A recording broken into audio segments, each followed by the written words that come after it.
শুভেচ্ছা। মাছরাঙা টেলিভিশনের নতুন আয়োজন নিউজ শোতে স্বাগত। সাথে আছি আমি মৌমিতা জান্নাত। এই আয়োজনে দিনের গুরুত্বপূর্ণ সংবাদের পাশাপাশি থাকবে রাজধানীর বাইরের আপডেট, এছাড়া বাণিজ্য, সংস্কৃতি ও ক্রীড়া সহ আন্তর্জাতিক অঙ্গনের নানা খবর। প্রথমেই সারাদিনের নিউজ আপডেট। আগামী ফেব্রুয়ারিতে নির্ধারিত সংসদ নির্বাচনের রোডম্যাপ ঘোষণা করেছে নির্বাচন কমিশন। নেওয়া হয়েছে ২৪টি পরিকল্পনা। দুপুরে নির্বাচন ভবনে সংবাদ সম্মেলনে ভোটের কর্মপরিকল্পনার বিভিন্ন দিক তুলে ধরেন কমিশনের সচিব আক্তার আহমেদ। ২ ডজন কাজের পরিকল্পনার মধ্যে সেপ্টেম্বরের শেষ সপ্তাহে রাজনৈতিক দলসহ অংশীজনেদের সঙ্গে সংলাপের কথা রয়েছে। ভোটের দিন ও তফসিলের তারিখ নির্ধারণ করা হয়নি, তবে ফেব্রুয়ারির প্রথমার্ধে ভোট ধরে সাজানো হয়েছে পরিকল্পনা। সংলাপ, মতবিনিময়, নতুন দলের নিবন্ধন, প্রশিক্ষণ, বাজেট বরাদ্দ, আইটি ভিত্তিক প্রস্তুতি, প্রচারণা, সমন্বয় সেল, আন্তঃমন্ত্রণালয় বৈঠক থেকে যাবতীয় কর্মপরিকল্পনা মাথায় রেখে উল্লেখযোগ্য খাত ও বাস্তবায়ন সূচি রোডম্যাপে স্থান পেয়েছে। চূড়ান্ত ভোটার তালিকা প্রকাশ করা হবে ৩০ নভেম্বর। আমরা চেষ্টা করছি যে ভোট গ্রহণের তারিখের ৬০ দিন আগে আমরা তফসিল ঘোষণা করব। আইন শৃঙ্খলা বিষয়ক কার্যক্রম, এই জিনিসগুলো আমরা নির্বাচনের তফসিল ঘোষণার ১৫ দিন আগে থেকেই কমপ্লিট করার চেষ্টা করব। এই কর্মপরিকল্পনায় বলে দিলাম আর সব কিছু হয়ে গেল তা তো না। এটা নতুন নতুন কাজ আসে এবং কাজগুলো এর সাথে আমরা সম্পূরক কাজ হিসেবে এরকে ব্যাখ্যা করে নেব। ভোটারদের ভোট প্রয়োগ ও প্রার্থীদের ভোট চাওয়ার পরিবেশ নিশ্চিত করার দায়িত্ব সরকারের। এটি একা নির্বাচন কমিশনের কাজ নয়, তবে এখানে রাজনৈতিক দলগুলোর ও সমান দায়িত্ব আছে বলে মনে করেন রাজনীতি বিশ্লেষক সিনিয়র সাংবাদিক সৌরভ হাসান। মাছরাঙাকে দেওয়া সাক্ষাৎকারে তিনি বলেন, দলগুলো নিজেদের অবস্থানে অনড় থাকলে অচল অবস্থা তৈরি হতে পারে। নির্বাচন করবে জনগণ, ভোটার। এখন ভোটারদের ভোট দেওয়ার ক্ষেত্র তৈরি করার, সুযোগ তৈরি করা, আবার প্রার্থীদের ভোট পাওয়ার বা চাওয়ার সুযোগ তৈরি করা, এটি সরকারের দায়িত্ব, প্রশাসনের দায়িত্ব। কারণ নির্বাচন কমিশনের এমন সক্ষমতা নেই যে তারা সারা দেশে যে জনবল দরকার সেই জনবল দিয়ে নির্বাচন পরিচালনা করতে পারবে। সেক্ষেত্রে সরকারের উপর নির্ভরশীল হতে হবে। দ্বিতীয় হচ্ছে রাজনৈতিক প্রশ্ন। অনেকগুলো দল মনে করে আমাদের দাবি না মানলে আমরা একমত হব না, আমরা ওই জুলাই সনদে সই করব না, তাহলে কিন্তু একটা অচল অবস্থা তৈরি হবে। ভারতে অবৈধভাবে অনুপ্রবেশকারী এবং সন্ত্রাসের সাথে জড়িত সন্দেহভাজনদের ভারতের আইন অনুযায়ী বিজিবির হাতে তুলে দেওয়া হচ্ছে বলে বলেছেন বিএসএফের মহাপরিচালক দলজিৎ সিং চৌধুরী। সকালে পিলখানায় বিজিবির সদর দপ্তরে যৌথ সংবাদ সম্মেলনে একথা বলেন তিনি।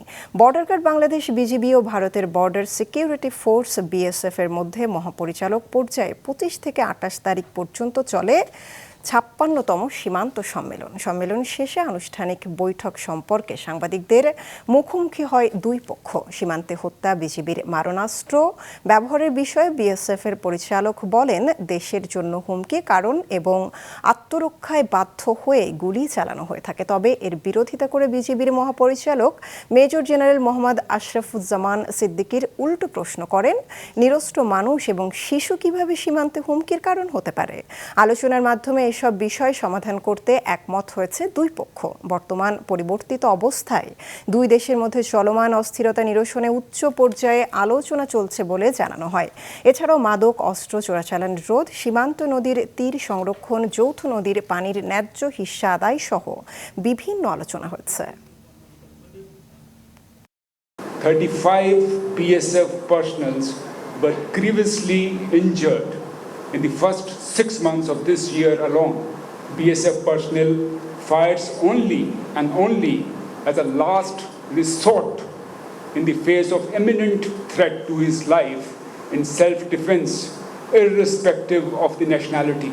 In no situation, in no case, lethal weapon should be used, which would cause the death of that individual. That we have emphasized, and then the Excellency DG BSF along with the delegation assured us they would continue their highest effort so that loss of life doesn't take place. প্রকৌশল পেশায় BSc ও diploma ডিগ্রিধারীদের সমস্যা সমাধানে 14 সদস্যের একটি working committee গঠন করেছে সরকার। বিকেলে সচিবালয়ে সাংবাদিকদের সাথে আলাপকালে এই তথ্য জানান পরিবেশ উপদেষ্টা সৈয়দা রিজওয়ানা হাসান। এ সময় তিনি বলেন, ওয়ার্কিং কমিটির সাথে আলাপ করে একটি সুপারিশ সরকারের কাছে পেশ করা হবে। আগামী 1 মাসের মধ্যে সমস্যা সমাধানের আশাবাদ জানান উপদেষ্টা। যারা বিষয়গুলো সম্পর্কে ভালো ওয়াকিবহাল আছেন তাদের বক্তব্য এই ওয়ার্কিং কমিটি শুনবে। তারপরে এখানে অনেক আইনগত বিষয় আছে, সেগুলোর অনেক কাগজপত্র দিয়ে যাওয়া হয়েছে, সেগুলো সবগুলো দেখে তারপরে আবার তারা আমাদেরকে ব্রিফ করবেন এবং সেই মোতাবেক আমরা আগাবো। এর মধ্যে আমাদের একটা অনুরোধ থাকবে সকলের কাছে, আন্দোলন যারা করেন তারা যেন জনদুর্ভোগের সৃষ্টি না করেন। এদিকে কেন্দ্রীয় কর্মসূচির অংশ হিসেবে 3 দাবিতে দেশের বিভিন্ন প্রকৌশল বিশ্ববিদ্যালয়ে শাটডাউন কর্মসূচি পালন করছে শিক্ষার্থীরা। এ সময় তারা ক্লাস পরীক্ষা বর্জন করে বিক্ষোভ অবস্থান কর্মসূচি পালন করে। তবে ভিন্ন চিত্র দেখা গেছে খুলনা ও গাজীপুরের ঢাকা প্রকৌশল বিশ্ববিদ্যালয়ে। এখানে শিক্ষার্থীরা দাবির সাথে সহমত প্রকাশ করলেও তারা ক্লাস পরীক্ষা বর্জন করেনি। এদিকে প্রকৌশল শিক্ষার্থীদের দাবির সাথে একাত্মতা প্রকাশ করে বিক্ষোভ মিছিল করেছে রাজশাহী ও চট্টগ্রাম বিশ্ববিদ্যালয়। বিশ্ববিদ্যালয় সমূহের কেন্দ্রীয় ছাত্র সংসদ নির্বাচনে সেনাবাহিনীর দায়িত্ব পালনের বিষয়ে সরকারের পক্ষ থেকে কোনো নির্দেশনা দেওয়া হয়নি এবং ভবিষ্যতে এ ধরনের দায়িত্বে সম্পৃক্ত হওয়ার কোনো সুযোগ নেই বলে জানিয়েছে আইএসপিআর। এদিকে ডাকসু ও হল সংসদ নির্বাচনে প্রচারে জমজমাট ঢাকা বিশ্ববিদ্যালয় ক্যাম্পাস। সকাল থেকে ছাত্রদল ও গণতান্ত্রিক ছাত্র সংসদ সহ বিভিন্ন প্যানেল প্রার্থীরা নির্বাচনী প্রচার চালিয়েছে। সে সময় শিক্ষার্থীদের কাছে ভোট চাওয়ার পাশাপাশি দেন নানা প্রতিশ্রুতিও। দুপুরে 10 দফা ইশতেহার ঘোষণা করেছে ছাত্রদল।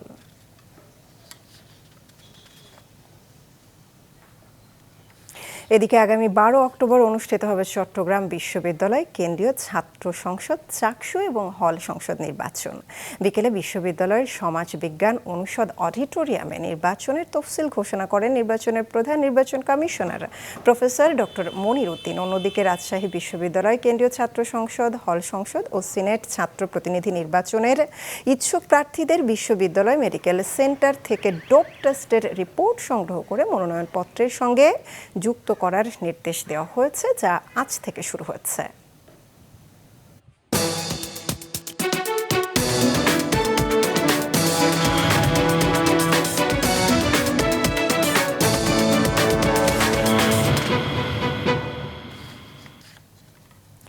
দর্শক, এবার নজর দেওয়া যাক পুঁজিবাজারের দিকে। ঢাকা শেয়ার বাজারে সূচকের উত্থান দিয়ে লেনদেন শেষ হয়েছে।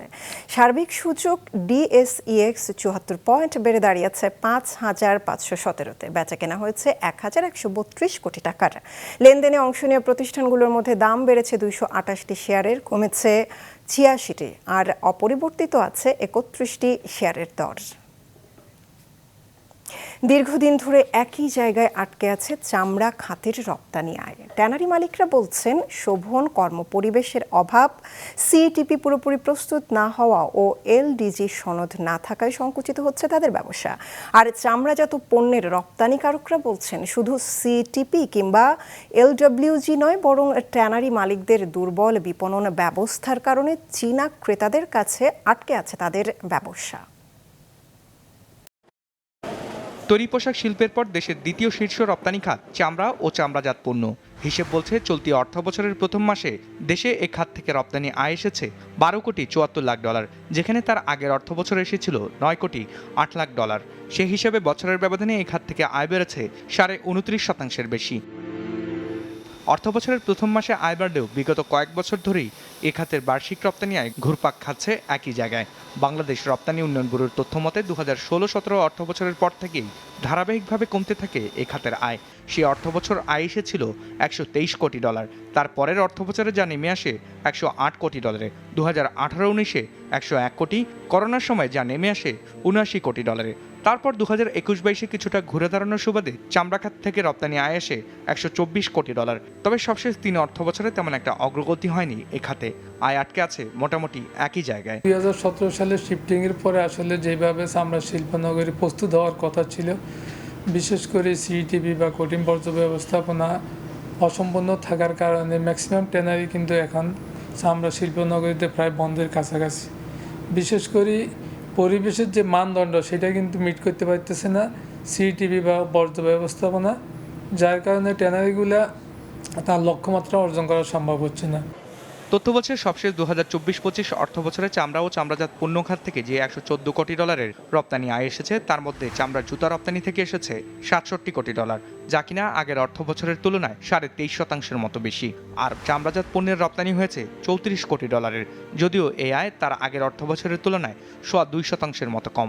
এই হিসেব থেকে অনুমেয় হয় চামড়া খাতের মোট রপ্তানি আয়ের সিংহভাগই আসে জুতা ও পণ্য রপ্তানি থেকে। 2016 সালের পর থেকে কিন্তু আমাদের যে রপ্তানি সেটা এক জায়গায় সীমাবদ্ধ হয়ে আছে। তো এইখান থেকে আমাদেরকে যদি ঘুরে দাঁড়াইতে হয় সেই ক্ষেত্রে আমাদেরকে ট্যানারিগুলো যেমন আমাদের কমপ্লায়েন্স হতে হবে, পাশাপাশি আমাদের শিল্পনগরী বলতে আমি সিইটিপি বা কঠিন বর্জ্য ব্যবস্থাপনাকে বোঝাচ্ছি। এটা যদি আমি কমপ্লায়েন্সে না আনতে পারি তাহলে আমাদের এই শিল্পকে ঘুরে দাঁড়ানো কখনো সম্ভব হবে না। এখানে দিন দিন আরও অবনতির দিকে চলে যাবে। LWG সার্টিফাইড সারা ওয়ার্ল্ডে বায়ার হলো 28 থেকে 30%। নন LWG সার্টিফাইড বা নন কমপ্লায়েন্স বায়ারও কিন্তু 70% সারা ওয়ার্ল্ডে। তাদের ক্ষেত্রে তো আমাদের লেদার সেক্টরে তারা তো কিনতে কোনো বাধা নেই, তাহলে তাদেরকে কেন আমরা সেই ধরনের বায়ারের কাছে কেন আমরা পৌঁছাইতে পারতেছি না? তার একটাই কারণ, আমাদের মার্কেটিং নেই। আমাদেরকে মার্কেটিং বাড়াইতে হবে, আমাদেরকে ডেভেলপমেন্ট করতে হবে, আমাদের R&D টিমকে অনেক স্ট্রং হইতে হবে, আমাদের ট্যানারি মালিকদেরকে আরও অনেক পজিটিভ হইতে হবে মার্কেটিংয়ের ব্যাপারে। তথ্য বলছে চলতি অর্থ বছর চামড়া ও চামড়াজাত পণ্য খাত থেকে $125 কোটি আয়ের লক্ষ্য আছে সরকারের। রায়হান শোভন, মাছরাঙা নিউজ শো। রাঙামাটির পর্যটনের প্রতীক ঝুলন্ত সেতু প্রতি বছর বর্ষায় কাপ্তাই হ্রদের পানিতে ডুবে যায় কয়েক মাসের জন্য। সেতুটি অপরিকল্পিতভাবে নির্মাণ হওয়ায় এমন পরিস্থিতি তৈরি হচ্ছে বলছেন বিশেষজ্ঞরা। রাঙামাটি জেলা রিপোর্টার শঙ্কর হোরের তথ্য ছবিতে দেখুন ডেস্ক রিপোর্ট। 80-র দশকে দুই দ্বীপকে যুক্ত করতে তৈরি করা হয়েছিল 335 ফুট দীর্ঘ এই ঝুলন্ত সেতু। কালক্রমে এটি রাঙ্গামাটির অন্যতম আকর্ষণে পরিণত হয়েছে। তবে কাপ্তাই হ্রদের পানির হিসাব মেনে সেতুটি নির্মাণ করা হয়নি বলে মনে করেন স্থানীয়রা। ফলে গত এক দশক ধরে বর্ষা মৌসুমে পানির স্তর বাড়লেই নির্দিষ্ট সময়ের জন্য সেতুটি হ্রদের পানিতে তলিয়ে থাকে। কাপ্তাই হ্রদ নির্মাণের সময় বাঁধের নিরাপত্তা বিবেচনায় সর্বোচ্চ পানির স্তর ধরা হয়েছিল 109 ফুট। অথচ বর্তমানে মাত্র 105 ফুট পানি হলেই ডুবে যায় রাঙ্গামাটির প্রতীক হিসেবে পরিচিত ঝুলন্ত সেতুটি। সেতু নির্মাণে রুল কার্ভ না মানার কারণেই প্রতি বছর এমন পরিস্থিতি তৈরি হচ্ছে বলে মনে করছেন বিশেষজ্ঞরা। এতে একদিকে পর্যটকরা হতাশ হয়ে ফিরে যাচ্ছেন, অন্যদিকে ক্ষতির মুখে পড়ছেন স্থানীয় ব্যবসায়ীরা। আমরা ঢাকা থেকে বেড়াতে এসেছি, তো রাঙামাটি শহরের অন্যতম প্রধান আকর্ষণ ট্যুরিজমের জন্য, পর্যটনের জন্য, সেটি হচ্ছে ঝুলন্ত ব্রিজ। তো আমরাও এই ঝুলন্ত ব্রিজ দেখার জন্য এসেছিলাম, কিন্তু এসে দেখলাম যে এটা পানির নিচে। তো স্বভাবতই ইচ্ছে ছিল হয়তো ব্রিজে উঠা, ওই পারে যাওয়া, সেটি আর সম্ভব হয়নি। পর্যটকরা এখন আসতেছে না, যার কারণে কিছু দেখার নেই, তার কারণে অর্থনৈতিকভাবে অনেক ব্যবসা লসের দিকে যাচ্ছে, আমরা বসে আছি। এদিকে দাবি উঠেছে ঝুলন্ত সেতুটি অন্তত 5 ফুট উঁচু করা হলে আর ডুবে যাওয়ার শঙ্কা থাকবে না। বর্তমানে সেতুটি নির্মিত হয়েছে 105 ফুট লেভেলে। বিশেষজ্ঞদের মতে মূল কাঠামো অক্ষুণ্ণ রেখেই সেতুটি উঁচু করা সম্ভব। আমি একজন সিভিল ইঞ্জিনিয়ার হিসেবে বলতে পারি এই সেতুটা আরো উঁচু করা সম্ভব, যেহেতু রাঙ্গামাটি একসময় এই ঝুলন্ত সেতুর জন্যই সারা বাংলাদেশে পরিচিত। কাজে এই সেতুকে ভেঙে অন্য কোনো নতুন সেতু করার পক্ষে আমি নই। এই সেতুকে রেট্রো রিফ্লেক্টিং পদ্ধতিতে মজবুতীকরণ করে আর একটু তাকে উঁচু করে পানির উপরে যেন পানিতে নিমজ্জিত না হয়, উঁচু করে নির্মাণ করলে আর একটু সুন্দর করলে তাহলে এইটা পর্যটকদের জন্য সুবিধা হবে এবং রাঙ্গামাটির যে আমাদের একটা এই সেতুর যে একটা ঐতিহ্য এটা থাকবে, অক্ষুণ্ণ থাকবে। সেতু সংস্কারের উদ্যোগ নেওয়ার কথা জানিয়েছে রাঙ্গামাটি পর্যটন কর্পোরেশন ও পার্বত্য জেলা পরিষদ। পর্যটন কর্তৃপক্ষ এই বিষয়ে একটি দেওলিতার পার্বত্য চূড়ান উন্নয়ন বোর্ডকে দিয়েছে একটা আধুনিক ঝুলন্ত সেতু নির্মাণের জন্য। এই বিষয়টি যদি পার্বত্য চট্টগ্রাম উন্নয়ন বোর্ড যদি প্রকল্প হিসেবে গ্রহণ করে তাহলে আমরা আরেকটি আধুনিক নতুন ব্রিজ পাবো বলে আশা রাখি। আমাদের মন্ত্রণালয়ের সঙ্গে আলাপ করব। এখানে আমি একটা ব্যয় কত হতে পারে সেটা আমি দেখেছি, প্রায় 30 কোটি টাকার মতো লাগতে পারে আর নতুন একটা সেতু করতে গেলে। এটা উপদেষ্টা মহোদয়ের সঙ্গে আলাপ করব আগামীতে, যাতে এই ঝুলন্ত সেতুটাকে আমরা আরো সুন্দরভাবে ব্যবস্থা নেওয়া যায় সেটা আমরা চেষ্টা করি। দেশের পর্যটকদের কাছে রাঙামাটির ঝুলন্ত সেতু শুধু একটি সেতু নয়, বরং পাহাড় হ্রদে ঘেরা এই জনপদের সৌন্দর্যের প্রতীক। সময় মতো সংস্কার হলে আবারও নতুন রূপে ফিরে আসবে রাঙামাটির এই পরিচিত আইকন। নাইমুর হোসেন, মাছরাঙা, নিউজ শো।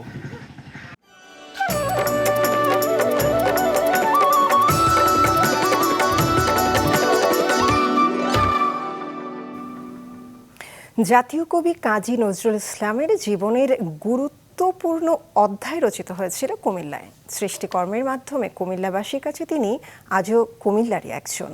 কুমিল্লার রিপোর্টার জাহাঙ্গীর আলম ইমরুলের রিপোর্টে বিস্তারিত।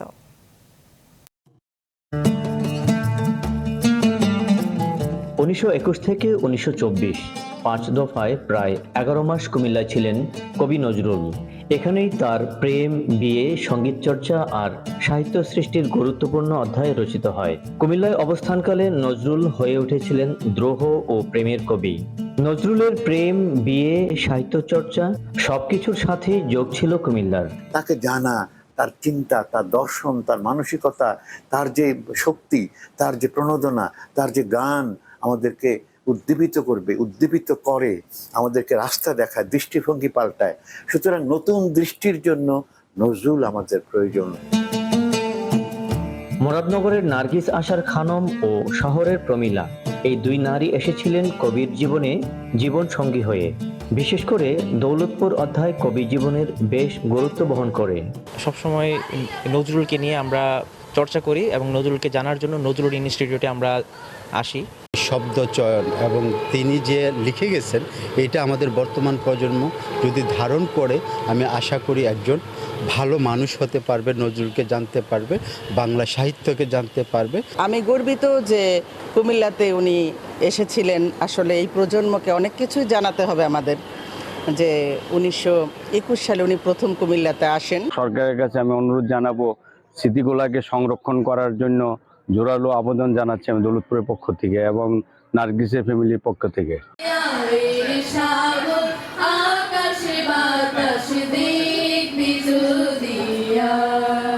জাতীয় কবি কাজী নজরুল ইসলামের 49তম মৃত্যুবার্ষিকী উপলক্ষে কুমিল্লা জেলা প্রশাসনের সহযোগিতায় বিভিন্ন কর্মসূচি পালন করে কবি নজরুল ইসলাম ইনস্টিটিউট কুমিল্লা কেন্দ্র।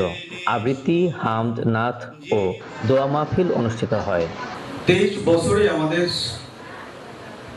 সাহিত্যকে কতটা যে সমৃদ্ধ করেছেন, আরো যতটুকু দিয়েছেন সেইটুকুই আমরা পাচ্ছি না, সেইটুকুই আমরা পড়াশোনা করে সেইটাই গবেষণা করে আগাতে পারছি না। তারও যদি 34 বছর তিনি এই সাহিত্য কর্মে থাকতেন দেখে আবারও যদি কোনো দুর্নীতিবাজকে দৌড়ানোর জন্য, চাঁদাবাজকে দৌড়ানোর জন্য আন্দোলন নামতে হয়, স্বৈরাচারকে দৌড়ানোর জন্য আন্দোলনে নামতে হয়, তাহলে ইনশাআল্লাহ তখনও এই কাজী নজরুল ইসলামের বিদ্রোহী কবির বিভিন্ন লাইনগুলো নিয়ে আবার মাঠে নামবো আমরা। প্রেম, দ্রোহ ও সৃষ্টিশীলতার জন্য কবি কাজী নজরুল ইসলাম আজও চিরভাস্বর হয়ে আছেন কুমিল্লাবাসীর হৃদয়ে। জাহাঙ্গীর আলম ইমরুল, মাছরাঙা, নিউজ শো। শ্রীলঙ্কায় হয়ে গেল আন্তর্জাতিক ঘুড়ি উৎসব, যেখানে বিভিন্ন আকৃতির রং বেরঙের ঘুড়িতে আকাশকে সাজিয়েছিলেন অংশগ্রহণকারীরা।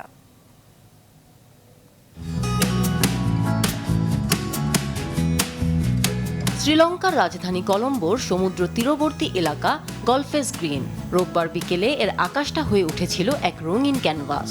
হাজারো মানুষ একসাথে উপভোগ করেন আন্তর্জাতিক ঘুড়ি উৎসব।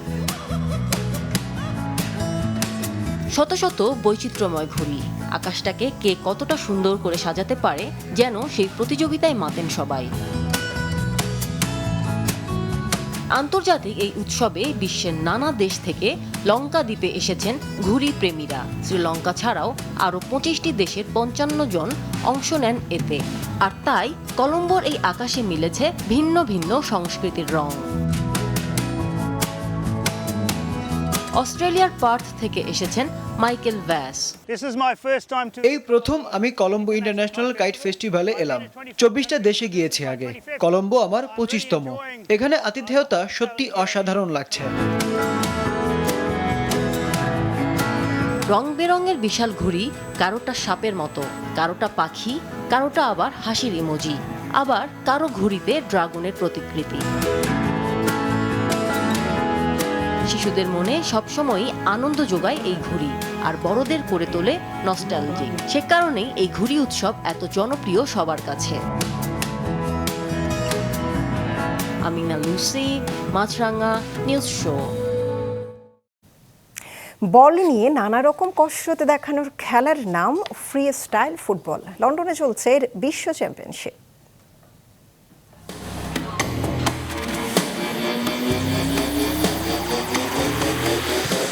নেই গোল পোস্ট, নেই বল কাড়াকাড়ি, নেই গোল, তারপরেও ফুটবলের কসরত দেখানোর এই খেলার জনপ্রিয়তা আকাশচুম্বী। লন্ডনে চলছে freestyle football world open championship. 40টিরও বেশি দেশ থেকে এসেছেন প্রায় 500 অ্যাথলেট। কেউ মাথায় বল ঘোরাচ্ছেন, কেউ কাঁধে নিয়ে নাচাচ্ছেন, কেউ আবার অ্যাক্রোব্যাটিক ভঙ্গিতে দেখাচ্ছেন দুর্দান্ত সব কসরত। এই মঞ্চে সবচেয়ে বড় অনুপ্রেরণা নাম চিলির হুয়ানরো আগুইলো। জন্মগতভাবে বিরল রোগ ফোকোমেলিয়াতে আক্রান্ত হয়ে এক হাত গড়ে ওঠেনি, অন্য হাত নেই। শারীরিক সীমাবদ্ধতা পেরিয়ে 2002 সাল থেকে শুরু করেন ফ্রিস্টাইল ফুটবল।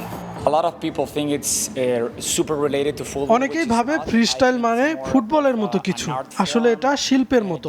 নানাভাবে জাগলিং এর পাশাপাশি নিজের ভেতরের আলাদা স্কিল খুঁজে বের করে দেখাতে হয়। মানুষ আমাকে এখন আর প্রতিবন্ধী ভাবে না, বরং বলে আমি ভালো ফ্রিস্টাইলার।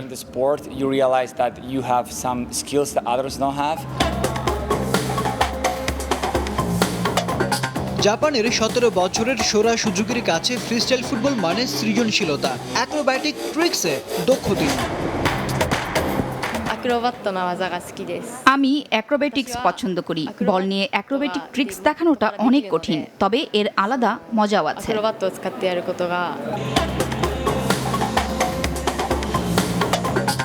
ওয়েলস থেকে এসেছেন মাত্র 13 বছর বয়সে বিখ্যাত হয়ে যাওয়া জেমস টেইলর। তার ঝুলিতে রয়েছে একাধিক বিশ্ব রেকর্ড। 1 মিনিটে সবচেয়ে বেশি ফুটবল শোল্ডার রোল আর সবচেয়ে বেশি রিবাউন্ডের ভলির বিশ্ব রেকর্ড জেমস টেইলরের দখলে। অনেক সময় শতবার ব্যর্থ হওয়ার পরও আমি চেষ্টা চালিয়ে যাই, যতক্ষণ না পারি অনুশীলন করতে থাকি। 2009 সালে চেক রিপাবলিকে প্রথম শুরু হয়েছিল freestyle football world open championship. বর্তমানে এটি শুধুই এক খেলা নয়, শিল্প ও সৃজনশীলতার আরেক নাম ফ্রিস্টাইল ফুটবল। আরিফুদ্দিন নবীন, মাছরাঙা, নিউজ শো। এই ছিল আজকের মতো। আমাদের পরের আয়োজন সন্ধ্যার মাছরাঙা সংবাদ দেখার আমন্ত্রণ রইল।